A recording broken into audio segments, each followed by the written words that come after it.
City India news Telugu. Mahabubnagar జిల్లా కేంద్రానికి వచ్చి మేమంతా రాష్ట్ర బాధ్యులం.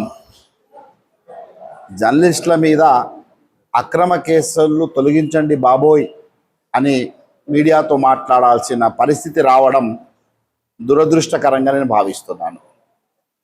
ఇవాళ రాష్ట్రంలో ఈ మధ్య కాలంలో చాలా జిల్లాల్లో జర్నలిస్టుల మీద కక్షపూరితంగా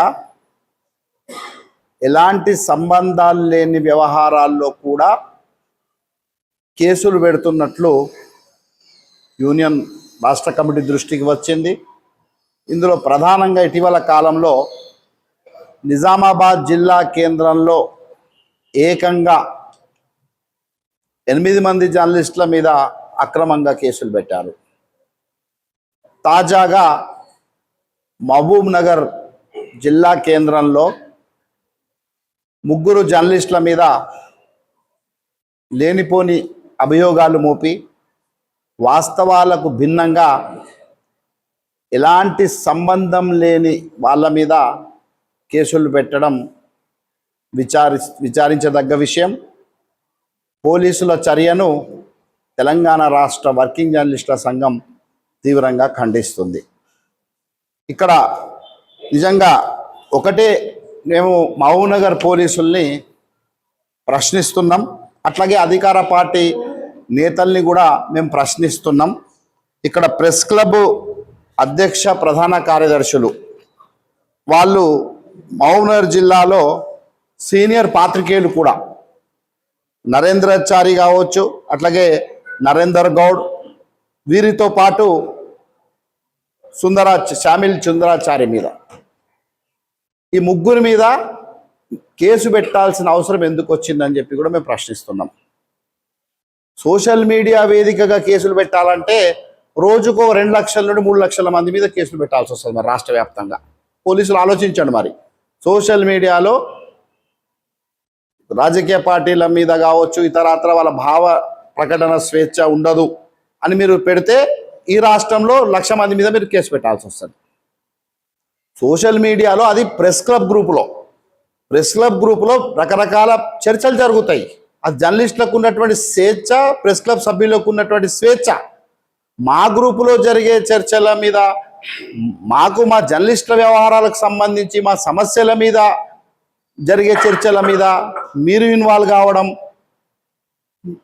అట్లాగే వాళ్ళను ఆ 3 మీద అక్రమంగా కేసులు పెట్టడం అనేది సహించరాని చర్య. ఇవాళ ప్రెస్ క్లబ్లో నిజంగా మీరు ఫెయిల్యూర్ అయినరు, మీరు జర్నలిస్టుల సమస్యలను పరిష్కరించడంలో వైఫల్యం చెందిరు కనుక చర్చ జరగవచ్చు. చర్చ జరిగితే పోస్టులు పెట్టడం ఒక ఎత్తు అయితే, ఆ గ్రూప్ అడ్మిన్ల మీద 2 మీద నరేంద్రచారి, నరేంద్ర గౌడ్ల మీద కేసులు పెట్టడం అంటే పోలీసులు ఇంకో పెద్ద తప్పు చేసినట్టే. దీన్ని మేమే కాదు, ప్రతి జర్నలిస్టు ముక్తకంఠంతో దీన్ని ఖండిస్తున్నాడు. ఇక్కడ కేవలం ఉద్దేశపూర్వకంగా వాళ్ళ మనసులో ఏదో పెట్టుకొని ఇక్కడ జర్నలిస్టులను కేసులు పెట్టి వాళ్ళ మీద కేసులు నమోదు చేసి పైశాచిక ఆనందం పొందేందుకే ఈ చర్యను కొనసాగిస్తున్నట్లు మాకు చాలా స్పష్టమవుతుంది. చూశాను, కాంగ్రెస్ సేవాదళ్ నాయకుడు ఈ కేసును పిటిషన్ ఇచ్చాడు. అసలు ఈ పిటిషన్లో పరిశీలిస్తే ఏముంది? అసలు ఏమన్నా నేరం చేశారా? ఇంకేమన్నా సమాజానికి మొత్తం ప్రమాదం ముంచుకొచ్చే విధంగా ఏమన్నా వాళ్ళు వ్యవహరించారా? సోషల్ మీడియాలో మా నాయకుల పేర్లు ఎట్టెత్తారు, మా నాయకులు అవినీతి అంటున్నారు అంటే నీదేం పోతుంది? నువ్వు కౌంటర్ ఇచ్చుకో. ఏమన్నా వాళ్ళు తప్పు చేసి నిజంగా నిరాధారమైంది అంటే కౌంటర్ ఇచ్చుకో. ఆ కౌంటర్ పక్కన పెట్టు, ఆ పోస్టు పెట్టిన ఆయనది ఒక పక్కన పెడితే నువ్వు గ్రూప్ అడ్మిన్ల మీద కేసులు ఎట్లా పెడతారు? మీకు ఎవరిచ్చారు హక్కు గ్రూప్ అడ్మిన్ల మీద కేసులు పెడతాందుకు? చాలా గ్రూపులు ఉంటాయి, రకరకాల చర్చ జరుగుతుంది. కౌన్సిలర్ నుండి మొదలు పెడితే ప్రధానమంత్రి వరకు కూడా రకరకాల చర్చలు, ఆరోపణలు, విమర్శలు, ప్రతివిమర్శలు జరుగుతుంటాయి. అలా కాకుండా ఎట్లయినా అధికారం గుప్పిట్లో ఉంది, మీడియా గొంతు నొక్కేద్దాం, ఒక భయానక వాతావరణం సృష్టిద్దాం, మళ్ళీ మా జోలికి ఎవరు రావద్దు అనే ధోరణిని వ్యవహరించడం సరైంది కాదు. మీ పద్ధతుల్లో మార్పు తెచ్చుకోండి. నేను ఇక్కడ గౌరవ జిల్లా ఎస్పీ గారిని కోరుతున్నది, మీరు వెంటనే విచారణ కూడా అక్కర్లేదు. ఈ పిటిషన్ చూస్తే అసలు కేసు ఎఫ్ఐఆర్ నమోదు చేయడమే అసలు పెద్ద తప్పుగా భావిస్తాం మేము. ఇలా ఏముందని చెప్పి మీరు మా వాళ్ళ మీద కేసులు పెట్టారు. ఇందులో అసలు పిటిషన్లు ఏం పెట్టారు? వాళ్ళు కేవలం మా వాళ్ళని మా నాయకులను విమర్శిస్తున్నారు, వాళ్ళ మీద ఆరోపణలు చేస్తున్నారు. అంత మాత్రాన పత్రికల్లో కూడా రాస్తారు, లక్షల మంది పాఠకుల దగ్గర తీసుకెళ్తారు, ఛానళ్లలో చూపిస్తారు. రేపు భవిష్యత్తులో అంటే మీరు కేసులు పెట్టుకుంటూ పోతారా? అంటే మీ మాటలు మీ గురించి మాట్లాడొద్దా? అదన్నా చెప్పండి. నిషేధిస్తున్నారా? మీ మీద మనం మాట్లాడొద్దని నిషేధాజ్ఞలు ఉంటే చెప్పండి మరి. కానీ ఇలాంటి పిటిషన్లతో, ఫేక్ పిటిషన్లతో, అసత్య పిటిషన్లతో మీరు కేసులు పెట్టి మీడియా గొంతు నొక్కుతాం, మీడియాలో ఒక భయానక వాతావరణం సృష్టిస్తాము అంటే ఇక్కడ ఊరుకోవడానికి మా యూనియన్ సిద్ధంగా లేదు. డెఫినెట్గా మేము ఇక్కడి జిల్లా పోలీసు యంత్రాంగానికి మేము ఒక 4 రోజుల గడువు ఇస్తున్నాం. ఆ 4 రోజుల గడువు లోపల వాళ్ళు ఈ కేసును క్లోజ్ చేయాలి. లేని పక్షంలో డెఫినెట్గా మేము డీజీపీని కలిసి ఈ జిల్లాలో పోలీసులు వ్యవహరిస్తున్న తీరును వారి దృష్టికి తీసుకెళ్తాం. అట్లాగే ఇక్కడ రాజకీయ అధికార పార్టీని లేక వాళ్ళు గుప్పిట్లో పెట్టుకొని జర్నలిస్టుల పట్ల వ్యవహరిస్తున్న తీరును కూడా ఆ పార్టీ అధిష్టాన వర్గం దృష్టికి తీసుకెళ్తాం, పిసిసి అధ్యక్షుని దృష్టికి తీసుకెళ్తాం, గౌరవ ముఖ్యమంత్రి గారి దృష్టికి తీసుకెళ్తాం. ఇవి మళ్ళీ పునరావృతం కాకుండా యూనియన్ సీరియస్గానే దీని మీద స్పందిస్తుందని నేను మీ దృష్టికి తెస్తున్నా మిత్రులారా. దీని మీద జిల్లా కమిటీ కూడా నేను అభినందిస్తున్నా. కేసులు నమోదైన వెంటనే వాళ్ళు ఒక కార్యాచరణతో ముందుకెళ్తున్నారు.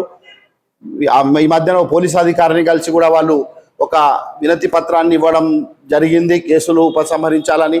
అట్లాగే తదుపరి కార్యాచరణ కోసం కూడా ఒక కార్యక్రమాలు నిర్వహించేందుకు కూడా వాళ్ళు సిద్ధమవ్వడం అభినందించదగ్గ విషయం. అలా మునుముందు జిల్లా కమిటీ కాదు, రాష్ట్ర కమిటీ కూడా దీనికి ఒక కార్యాచరణ సిద్ధం చేస్తుందని చెప్పి కూడా నేను జిల్లా పోలీసు యంత్రాంగాన్ని సూచిస్తున్నాను. దీంతో పాటు ఇక్కడ ఉన్నటువంటి ప్రధానంగా గౌరవ శాసనసభ్యులు, అట్లాగే గౌరవ ఈ పట్టణ ప్రథమ పౌరులు, అలాగే డిప్యూటీ మేయర్ గారు, మీరు మీ పద్ధతుల్లో దయచేసి కొంచెం ఆలోచించుకోండి. ఎప్పుడు ఇలాంటి మహబూబ్నగర్లో జర్నలిస్టుల మీద చిన్న చిన్న సోషల్ మీడియాను ఆధారంగా చేసుకొని కేసులు పెట్టిన సందర్భాలు చరిత్ర ఎప్పుడు లేదు. మీరు ఇలాంటి వాటిలో ఎవరన్నా మీ నాయకులు మీ దృష్టిలో లేకుండా ఇలాంటి ప్రవర్తనను అనుసరిస్తే వాళ్లకు కంట్రోల్ చేయాల్సిన బాధ్యత మీ మీద ఉంది. లేకుంటే మీరు స్పందించకుంటే ఈ వ్యవహారంలో దీని వెనక మీరు కూడా ఉన్నారు అని చెప్పి మా యూనియన్ అర్థం చేసుకోవాల్సి వస్తుంది. డెఫినెట్గా దీని మీద మీరు కూడా బాధ్యత వహించాల్సి వస్తుంది. ఇప్పటికైనా ఈ పద్ధతులు మార్చుకోండి. అటు జిల్లా పోలీస్ యంత్రాంగం, ఇటు అధికార పార్టీ నాయకులు కూడా వారి పద్ధతుల్లో మార్పులు తీసుకురావాలని, మార్పు రావాలని చెప్పి నేను కోరుకుంటున్నా మిత్రులారా. దీనికి సంబంధించిన స్థలాల సమస్య అనేది ఏళ్ల తరబడి ఇక్కడ జర్నలిస్టులు వేధిస్తుంది. గత ప్రభుత్వం కొందరికే ఇళ్ల స్థలాలు ఇచ్చిండ్రు, చాలామందికి ఇంకా ఇళ్ల స్థలాలు రావాల్సి ఉంది. గత ప్రభుత్వ హయాంలో కొన్ని సూచనలు కూడా చేసినట్టు తెలిసింది. అంటే వాళ్ళు సర్టిఫికెట్లు కూడా కొంతమందికి ఇచ్చినట్టు తెలిసింది. ఇండ్లను అంటే కట్టిన ఇళ్లలో కూడా G+1లలో వాళ్ళకు కూడా ఇండ్లు ఇవ్వాలని చెప్పి కూడా సర్టిఫికెట్లు ఇచ్చినప్పటికి కూడా వాళ్ళకు ఇండ్లను హ్యాండ్ ఓవర్ చేయకపోవడం, అట్లాగే ఇంటి స్థలాలను కూడా మరికొంతమందికి ఇవ్వకపోవడం, ఇదంతా ఒకటి. ఈ వ్యవహారం చాలా జాప్యం జరుగుతుంది. ఇక్కడ రాష్ట్ర వ్యాప్తంగా అన్ని జిల్లాల్లో జర్నలిస్టులకు ఇళ్ల స్థలాల విషయంలో ఆయా శాసనసభ్యులు కావచ్చు, మంత్రులు కావచ్చు చర్యలు చేపడుతున్నారు.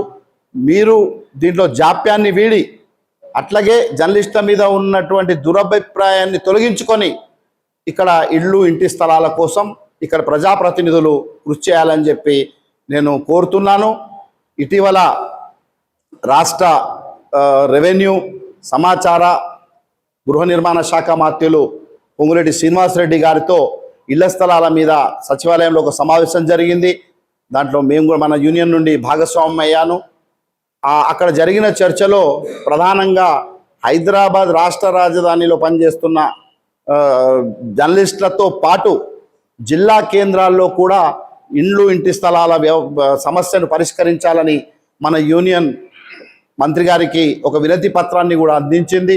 దాని మీద వెంటనే ఆయన స్పందిస్తూ ఖచ్చితంగా హైదరాబాద్ సమస్య పరిష్కారమైన వెంటనే జిల్లాలకు కూడా నేను అన్ని జిల్లాల కలెక్టర్లతో చర్చించి అక్కడ ఈ ఇంటి స్థలాల్లో లేక ఈ ఇండ్ల విషయంలోనో ఒక పరిష్కారం చూపే దిశలో చర్యలు చేపడతామని చెప్పి కూడా వారు చాలా స్పష్టమైన హామీ ఇచ్చారు. మంత్రి గారు వేచి ఉందాం, ఆయన ఒక 2 నెలలలో ఈ కార్యాచరణకు శ్రీకారం చుడతామని చెప్పి కూడా మంత్రి గారు చెప్పారు. మహబూబ్ నగర్లో డిఫరెంట్, ఇదేమో రాష్ట్ర పాలసీ ఒకవైపు ఉంటే మహబూబ్ నగర్లో జాబితాలు సిద్ధం చేసిరు, స్క్రూట్నీలు జరిగినాయి, గుర్తించిరు లబ్ధిదారుల్ని. ఇక్కడ అంత ప్రాసెస్ కంప్లీట్ అయి ఉంది కనుక రాష్ట్రం ఒకవేళ ప్రక్రియ నడుస్తున్నా ముందుగా మహబూబ్ నగర్లో ఇప్పుడు అర్హులైన జర్నలిస్ట్ అందరికీ ఇవ్వాల్సిన అవసరం ఉందని చెప్పి కూడా నేను అభిప్రాయపడుతున్నాను. ఖచ్చితంగా ఈ సమస్యకు కూడా పరిష్కారం లభిస్తుందని చెప్పి కూడా నేను ఆశాభావం వ్యక్తం చేస్తున్నాను. మిత్రులారా, మరొక చివరి అంశము అక్రిడిటేషన్లకు సంబంధించి. అక్రిడిటేషన్ల వ్యవహారం ప్రక్రియ మీరు చూస్తున్నారు. అక్రిడిటేషన్ కమిటీ చైర్మన్ గారు, తెలంగాణ మీడియా అకాడమీ చైర్మన్ గారు గౌరవ శ్రీనివాసరెడ్డి గారి నేతృత్వంలో ఈ ప్రక్రియను వేగవంతంగా కొనసాగిస్తున్నారు. అయితే ఇప్పటికే రాష్ట్ర రాజధాని హైదరాబాద్లో 4 దఫాలుగా అక్రిడిటేషన్ కమిటీ సమావేశాలు జరిగాయి. దాదాపు 4,200 మందికి అక్రిడిటేషన్ కార్డులను కూడా దరఖాస్తులు వచ్చాయి హైదరాబాద్లో. ఇందులో 2,000 మందికి అక్రిడిటేషన్ కార్డులను కూడా మంజూరు చేయడం జరిగింది రాష్ట్ర రాజధాని హైదరాబాద్లో. ఇక జిల్లాల విషయానికి మొత్తం రాష్ట్రంలో ఉన్నటువంటి మొత్తం వచ్చిన దరఖాస్తుల సంఖ్య దాదాపు 24,000 అప్లికేషన్స్ దరఖాస్తులు వచ్చినాయి రాష్ట్ర వ్యాప్తంగా అక్రిడిటేషన్ల కోసం అన్ని జిల్లాల నుండి. అందులో జిల్లాలలో ఎందుకు జాప్యం జరిగింది అంటే అక్కడ జిల్లా కమిటీల ఏర్పాటు ప్రకటన అనేది జాప్యం జరగడంతో అక్రిడిటేషన్ కమిటీ సమావేశాలు చాలా జిల్లాల్లో ఇంకా ప్రారంభం కూడా కాలేదు. కొన్ని జిల్లాల్లో మాత్రమే అక్రిడిటేషన్ కమిటీ సమావేశాలు జరిగాయి జిల్లా స్థాయిలో. అందులో దాదాపు 1,000 కార్డులను ఆ సమావేశాల్లో మంజూరీ కూడా చేయడం జరిగింది. ఇంకా చాలా అప్లికేషన్స్ పెండింగ్లో ఉన్నాయి. అంటే సమావేశాలు జరిగితే వాటిని కూడా యుద్ధ ప్రాతిపదికన సమస్యను పరిష్కరించేందుకు జిల్లా కమిటీలు కూడా కృషి చేస్తున్నాయి. మేము కూడా జిల్లా కలెక్టర్లతో అభ్యర్థిస్తున్నాం, వెంటనే సమావేశాల్లో జాప్యం చేయకుండా ఈ సమయానికి అనుగుణంగా కార్డులు ఇవ్వాలని. అయితే అక్రిడిటేషన్ కాలపరిమితి ముగిసినందున జర్నలిస్టులు చాలా ఇబ్బందులను ఎదుర్కొంటున్నారు. అంటే మళ్ళీ రెన్యువల్ చేయడానికి కొత్త కార్డు ఇవ్వడమే బెటర్ అని చెప్పి చైర్మన్ గారు, అక్రిడిటేషన్ కమిటీ చైర్మన్ గారు భావించారు. కొత్త కార్డు జారీ చేద్దామని. అందులో భాగంగానే మరి బస్ పాసుల రెన్యువల్ అయిపోయిందని చెప్పి భావించే మన యూనియన్ అభ్యర్థన మేరకు మనం ప్రభుత్వం చెప్తే మంత్రి పొంగులేటి శ్రీనివాసరెడ్డి గారి దృష్టికి తీసుకొచ్చాం, అక్రిడిటేషన్ కమిటీ చైర్మన్ శ్రీనివాసరెడ్డి గారి దృష్టికి తీసుకొచ్చాం, సమాచార శాఖ కమిషనర్ దృష్టికి తీసుకొచ్చాం. ఆ ముగ్గురు చర్చించుకొని 1 నెల పాటు మన బస్ పాస్లను కూడా రెన్యువల్కి వాళ్ళు అవకాశం ఇచ్చిండ్రు. ఆ లోపలనే అక్రిడిటేషన్ కమిటీ సమావేశాలు జరుగుతాయి, కొత్త కార్డులే జర్నలిస్టులకు వస్తాయని చెప్పి కూడా ఈ విషయాన్ని మీ దృష్టికి తీసుకొస్తున్నాం. మిత్రులారా, ఇంకా ఏ సమస్య ఉన్నా ఒకవైపు మన హక్కుల కోసం కొట్లాడుకోవడం, అట్లాగే రెండో వైపు జర్నలిస్టుల్లో నైతిక విలువల పెంపు కోసం, మన వృత్తి ధర్మాన్ని పాటించడం కోసం, అట్లాగే జర్నలిజానికి చెడ్డ పేరు చేస్తూ ఈ వృత్తిని అడ్డం పెట్టుకొని ఏదో దీన్ని పబ్బం గడపాలనుకుంటున్న శక్తులకి తగిన విధంగా గుణపాఠం చెప్పడం, మరోవైపు జర్నలిస్టుల సంక్షేమం కోసం ఇన్ని కోణాల్లో మన సంఘం పనిచేస్తుంది. నిరంతరం అవిశ్రాంతంగా జర్నలిస్టుల సంక్షేమం కోసం, వారి హక్కుల సాధన కోసం మన సంఘం పనిచేస్తుంది, భవిష్యత్తులో కూడా పనిచేస్తుంది. డెఫినెట్గా ఒక దాడులే కాదు జర్నలిస్టుల మీద. గతంలో మీకు తెలుసు, చాలామంది జర్నలిస్టులను కొన్ని శక్తులు హత్యాయత్నాలు చేశారు, హత్యలు కూడా చేశారు. ఆ సందర్భాల్లో కూడా వారికి తగిన గుణపాఠం చెప్పిన ఘనత మన సంఘానిది. గులాం రసూల్ విషయంలో కావచ్చు, అట్లాగే చాడా శ్రీధర్రెడ్డి విషయం కావచ్చు, మల్లెపూల నరేందర్ విషయం కావచ్చు, మెదక్లో వీరబోయిన యాదగిరి అనే జర్నలిస్ట్ హత్య విషయంలో కావచ్చు, ఇప్పటికి కూడా జర్నలిస్టుల ఈ రాష్ట్రంలో పత్రికా స్వేచ్ఛను పరిరక్షించడం, జర్నలిస్టులకు రక్షణ కల్పించే దిశలో మన సంఘం వారి గొంతుకగా, వారి వెనుక ఒక ఆయుధంగా మన సంఘం నిలబడుతుంది జర్నలిస్టులకి. అందుకే ఇవాళ వేలాది మంది జర్నలిస్టులు ఆదరించడానికి కారణం అదే. చిత్తశుద్ధి అంకిత భావం ఈ సంఘానికి ఉందని గుర్తించే మన వెనుక దాదాపు వేలాది మంది జర్నలిస్టులు వస్తున్నారు.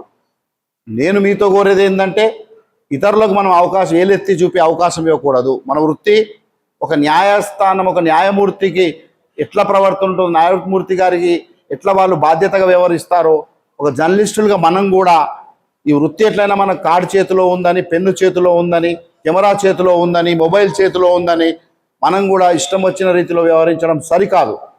ఒక మోరల్ వాల్యూస్ ఏంది, గతంలో జర్నలిజానికి ఉన్నటువంటి గౌరవం ఏంది, గతంలో జర్నలిజం పరిరక్షణ కోసం జరిగిన కృషి ఏంది, అసలు గతంలో పత్రికలు లేక అప్పట్లో పత్రికలు పోషించినటువంటి పాత్ర ఏంటి, వీటన్నిటి మీద మనం అధ్యయనం చేయాలి. వీటన్నిటి అవగాహన మనకు ఉండాలి. అప్పుడే ఈ మీడియా ఒక ప్రజల గొంతుకగా పనిచేయాలని, ప్రజల కోసం పనిచేయాలని, ఈ సమాజం కోసం పనిచేయాలని ఒక ఆకాంక్ష మనలో పెరుగుతుంది. ఆ పనిచేయాలనే తపన కూడా మనలో పెరుగుతుంది. అందుకే నేను మీతో కోరుతుంది, దయచేసి మీరు వెంటనే రాష్ట్రంలో చాలా జిల్లాల్లో జర్నలిస్టులకు శిక్షణ తరగతులు నిర్వహిస్తున్నారు. ప్రారంభమైన ఇప్పటికే మీడియా అకాడమీ చాలా చోట్ల శిక్షణ తరగతులు నిర్వహించింది. ఈ ఉమ్మడి జిల్లాలో కూడా అచ్చంపేట కేంద్రంగా నాగర్ కర్నూల్ జిల్లా, అట్లాగే వనపర్తి జిల్లాకు చెందిన ఒక 2 మండలాల జర్నలిస్టులకి 100 మందికి అచ్చంపేటలో శిక్షణ తరగతుల్ని 2 రోజుల పాటు మీడియా అకాడమీ నిర్వహించింది. ఈ జిల్లా శాఖను కూడా కోరుతున్నా, డెఫినెట్గా మీరు కూడా 2 రోజుల శిక్షణ తరగతుల్ని ఇక్కడైనా పెట్టండి, లేదు అంటే హైదరాబాద్లో అకాడమీలో కూడా వాళ్ళు మొత్తం మీకు కావాల్సిన వసతి సౌకర్యం కావచ్చు, అట్లాగే మీకు అక్కడ ఉండాల్సిన భోజన సౌకర్యాలు అవన్నీ వాళ్ళు చూసుకుంటుంది అకాడమీ.